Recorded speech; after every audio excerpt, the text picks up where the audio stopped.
is the culmination of a process called the Gilmer Initiative for Community Housing in partnership with Georgia Initiative for Community Housing. It is the result of the GIC process. It is not, did not come of itself, come into discussion in today's agenda on its own. A couple of years ago, and I'll just play you an audio. This isn't an audio recording of Ms. Ferguson. It's an open meeting, so I'm not going to be split. It's not hearsay. This is a meeting that was open to the public. Let me ask you this. But I want to show. This is specifically for comments on the land use ordinance. This is on the zoning changes. This is on zoning changes. Okay. General. Zoning changes that are, a lot of the zoning changes we're looking at today are the result of the decisions made from that process. Okay, but that's your opinion. Well, You're stating an opinion, not that. I'm saying an opinion based upon a culmination and preponderance of the evidence that I have compiled for years. I understand. I just need to clarify, though, that... It is my statement. There you go. I don't speak for anybody else. I don't have a team here. It's me. Okay. And I would say that in the past, when zoning in particular was an issue for members of the GIC team, or Ms. Ferguson particularly, she and Kent stepped out to the Home Builders Association and Planning and Zoning Board and tried to figure out how they were going to change zoning to fit their needs. Okay. Okay. And I speak for Kent Sanford about Kent Sanford. He's been wanting us to say that for years, even before I got involved with politics, with Commissioner and my status there. And so we've known it was coming, and then as soon as I was elected, we immediately went to the Builders Association and said, how can we build affordable housing? What do you need? I met with them over and over, same kind of meetings we've been doing over and over again. They said, the only thing we could do that the ordinance allows for, and I was like, well, we will change the ordinance so that you can do this. And so they did that, and we went through that whole process, and we did that to come up with duplexes, triplexes, and quadplexes. All right, so they came up, you can establish that before Mrs. Ferguson was even a commissioner. She was working with Mr.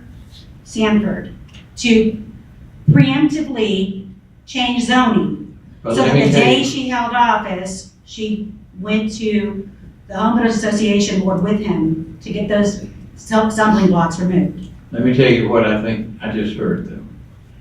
I've been saying for years that, yes, we need affordable housing. I just don't see where it's the government's job, but it should be private folks. And it sounded to me like she just went to the Builders Association and No, she said okay. the day that she and Kent, I can play it again, before she was elected, while she was still at the Chamber of Commerce, she and Kent came up with the idea that we needed affordable housing. This is before 2020, okay? Housing was still affordable here. This is pre-COVID days. People were paying $800 for a two-bedroom house here still. There was no affordable housing need. They created the need, okay? Before she even became a post-2 commissioner in 2018, she tells you right here that she and Kent had meetings at the Chamber of Commerce, and that the day that she got elected, she and Kent immediately went to the Home Builders Association to have some stumbling blocks removed with regard to building housing in Gilmer County. I might have done the same thing, though. That to me is in line with, I think the builders should be the ones taking the initiative and not necessarily us. And that would be fine, except for GIC became an issue, except for they formed a committee as an elected official, where she and Kent and John and Jim and Karen and other officials began to have those meetings discussing the need to remove the stumbling block of zoning to I'm explaining something, let me tell you something, let you in on something, Mr. Harris, maybe you don't know. In 2019, the Courier Street apartments were already under works. The owner of that property, Kent Sanford, had already, and David knows this because he was party to it, Let me finish. Charlie, let me interject here. Okay. First off, I'm not a public official, so if you slander me, you better be prepared that you could be subject to a lawsuit. Second, I wasn't a party to that transaction. I was an attorney that closed the transaction. Okay. So I'm not an attorney, but Ms. Then Ms. we're gonna Reckles, argue please be semantics careful. here. Semantically, you weren't a party, but realistically, you were the closing attorney and were aware. I wasn't aware of anything. I'm just. You just handling sign business. papers, But let me but say you don't this. look at. You need to be careful because you're going to step into something, a landmine that you will. Well, wish as a you hadn't. whistleblower, I have protections. Do what? As a whistleblower, I enjoy certain protections. I'm not a public official. No, but you're representing public, and you're advising public officials, sir. You have a duty and an obligation at that time to advise the Board of Commissioners that you weren't aware that there was a direct conflict with your joint development authority, who you knew was part of GIG, who was going to be seeking all these changes, and you did not tell them that because, well, I imagine you didn't tell John and Karleen because they already knew, but Charlie, you didn't tell Charlie. Let me say that, on this meeting, we do have to put a time limit, and you've got about 2.5 minutes left if you want to go on to something Yeah. else. And not So just- what I'd like to drive home today is, and I don't, like I said, I have a war room at my house, okay?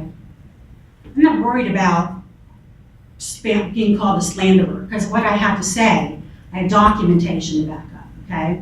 And while some of it may be my own opinion or my own impression or, how I might have seen it, I accept that there are some things that I say that are my impression. But when I say that Mr. Clark was the law firm, Clark & Clark was a law firm that closed on portions of the transactions on Courier Street, that is a fact. That is not subject to slander, that is fact, provable fact at the state clerk's office, okay? So, the apartments, the rezoning for R5 and GIG, the apartments predate GIG. They predate Karleen's tenure as post-2 commissioner. They created the problem to give you the solution. And that's what I think the citizens of this county need to be aware of. And I intend to make the proper state authority, and maybe federal, I'm not sure.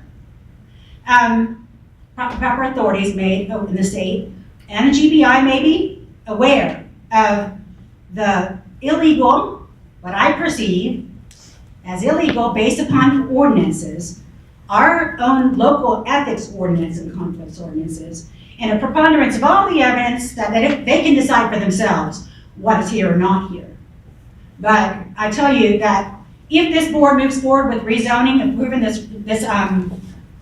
zoning changes and some of the rezonings before this board, do so at your own do so with caution. Thank you. Anyone else who would like to comment?